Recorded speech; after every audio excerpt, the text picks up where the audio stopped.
மசாலா உதிராம ஒட்டாம ரொம்ப டேஸ்டா இந்த மாதிரி கிறிஸ்பியான ஃபிஷ் ஃப்ரை செய்யணும்னு ஆசைப்படுறீங்கன்னா இந்த மாதிரி ட்ரை பண்ணி பாருங்க.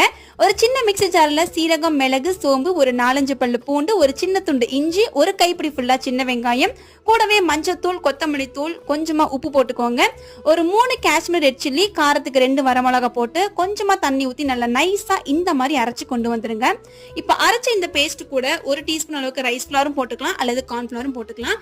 நான் இன்னைக்கு கார்ன்ஃபிளவர் போட்டிருக்கேன். கூடவே ஒரு 1/2 டீஸ்பூன்ல இருந்து 1 டீஸ்பூன் அளவுக்கு நான் கடலை மாவு ஆட் பண்ணிருக்கேன். இன்னைக்கு நான் சங்கரா ஃபிஷ் எடுத்திருக்கேன். ஆல்ரெடி லைன்ஸ் போட்டு நல்லா க்ளீன் பண்ணி வச்சிருக்கேன். இப்போ நம்ம அரைச்சு வச்சிருக்க மசாலாவை இதுல ஆட் பண்ணி ஒரு 25 மினிட்ஸ்க்கு மேரினேஷன்ல விட்டுறலாம். கூடவே கொஞ்சமா லெமன் ஜூஸ் சேர்த்து நீங்க ஊற விட்டீங்கன்னா ரொம்பவே டேஸ்டா இருக்கும். ஒரு அரை மணி நேரத்துக்கு அப்புறம் நம்ம எப்பயும் போல ஒரு தவால எண்ணெய் ஊத்தி மீடியமான ஹீட்ல 2 பக்கமும் நல்லா கோல்டு கலர் ஆகிற வரையும் இந்த மாதிரி திருப்பி எடுத்தீங்கன்னா ரொம்பவே டேஸ்டியான சங்கரா ஃபிஷ் ஃப்ரை ரெடி ஆயிடுச்சு. ட்ரை பண்ணி பாருங்க, அவ்வளோ டேஸ்டா இருக்கும்.